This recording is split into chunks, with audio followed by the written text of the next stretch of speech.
Is there like a better logistical way to have this signed by the buyer? Because, imagine you have few buyers potentially, and each of them looking at few listings. It's just becoming a logistical nightmare where you contact listing agent, he sends you the NDA, and then you have to send it to the buyer. Buyer is busy, he's working, he doesn't know how to click.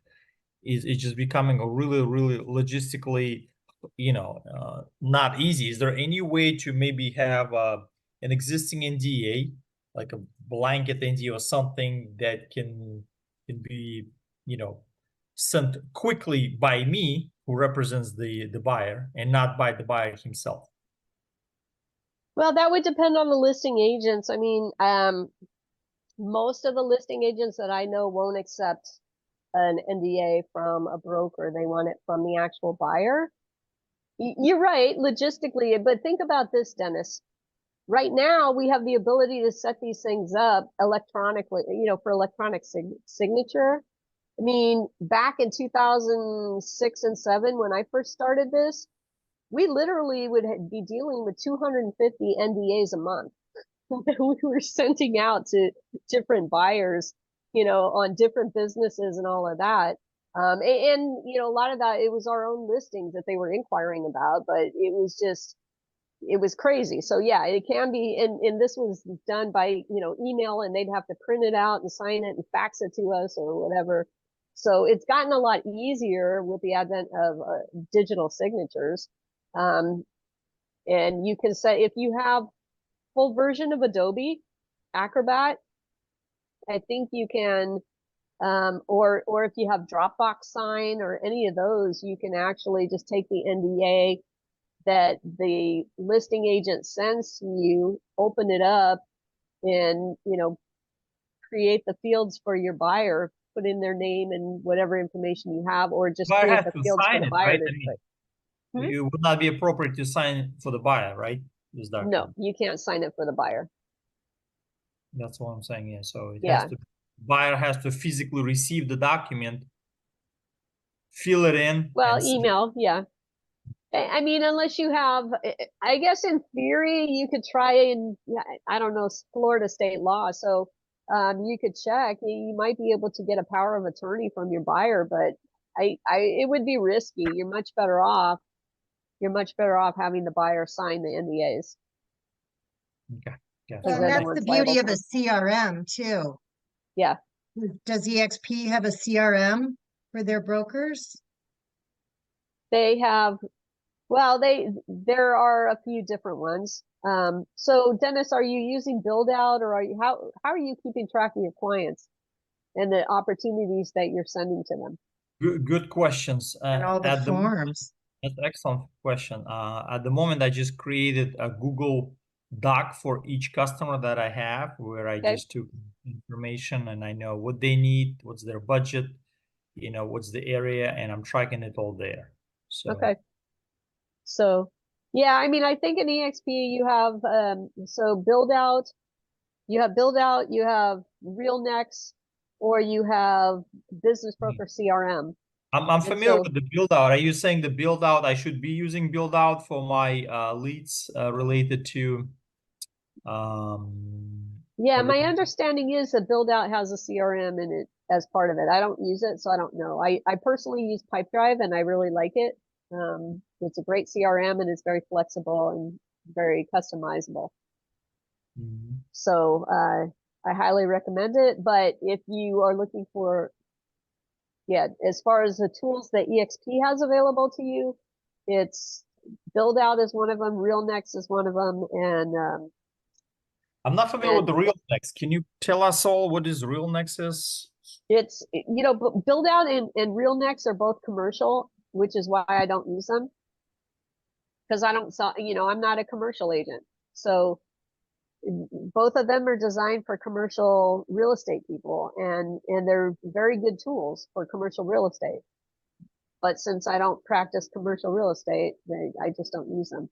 The other tool, the Business Broker CRM, is another tool that's available now to business brokers. My understanding from the people that or from my mentees that have looked at it, they've said that, it keys off of your website. So you either have to buy a website from them and pay them a monthly fee for that, or pay them to integrate it with your existing website, which, my mentees didn't want to do. So they said you can't really use it without paying them some thing first to get a website set up or built. There's also, but yeah, like I said, I mean, I just use Pipedrive. It's a good CRM. I know other people that use Zoho One, and which is another CRM that's out there. Whatever you use, I highly recommend you use something where your data belongs to you. And you're with EXP now, and that's great. You may move somewhere in the future, and if you do, you want to make sure that you control your own data, so that if you move to another firm in the future, all of that goes with you, and you don't get cut off from it. Because that's one of the things I hear from agents with some of the franchises, the business broker franchises, is that if they leave and go to another firm, they lose everything. They lose all of their buyers that they've ever contacted. They lose all the history on their listings unless they have it elsewhere. I even know a couple of agents who actually maintain two systems because they have to use whatever the franchise tells them to use, but then they have their own CRM in addition to that. So they're having to do duplicate entry all the time just so they can maintain their own data. So yeah, it's important. Can I just add a word of caution on the business broker CRM? Yeah. Have that option as a something that could be included in your desk fee. But if you do that, you have to give up build out. And if you give up build out, you lose your directory listing of your name in the EXP directory, because that's Correct. tied into build out. So you got to be careful, because that's what I found was you actually lose visibility if someone's searching on the EXP site to say, hey, I'm looking for this broker. Well, it won't appear anymore because it's tied to build out. Yeah.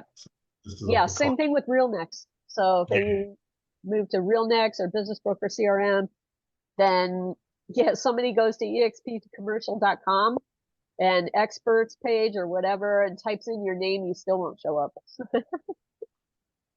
So they'll get that fixed one of these days. Do you have any experience with HubSpot CRM? And is it safe to connect your email with HubSpot? I personally don't use don't have any experience with HubSpot, but I do know people who do use HubSpot and are very happy with it. It is good. It's a good system. I don't know.